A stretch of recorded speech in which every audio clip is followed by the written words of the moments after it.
சட்டசபையில கேள்வி கேட்க தெரியல, பேச தெரியல, சின்ன பையன் இருந்துச்சு, அடி அடி அடின்னு அடிச்சு அமைச்சர் ஒண்ணுமே பண்ண முடியல. அறநிலையத்துறை அமைச்சர் இவரு சொல்றாரு, இவரு இங்க முன்னாடி எல்லாம் அப்படித்தானே பேசுவாரு, அதே ஸ்டைல்லயே பேசுறாரு.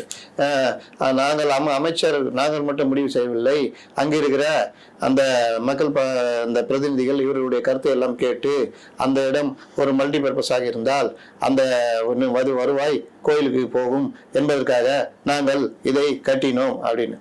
தம்பி என்ஷாப்ல மல்டி பர்பஸ் கார் பார்க்கிங் கட்டுறதுலாம் பிரச்சனை இல்லை, நீ கட்டு, பிரச்சனை இல்லை. நகராட்சி நிர்வாகத்திட்ட காசை வாங்கி கட்டு. அதுன்னு கோயில் காசு எடுத்து கட்டுறா? கோயில் நடத்தவனா குத்தகைக்கு எடுத்துக்கோ, அதுல இருந்து காசு கோயில். ஆனா நீ மல்டி பிளெக்ஸ் கார் பார்க்கிங் கட்டினா கோயிலுக்கு எப்படி வருமானம் வரும்? நகராட்சிக்காரன் தான் பணத்தை வசூல் பண்ணுவான். அது நீ அவன்கிட்ட இருந்து வாங்கி கட்டிக்கோ.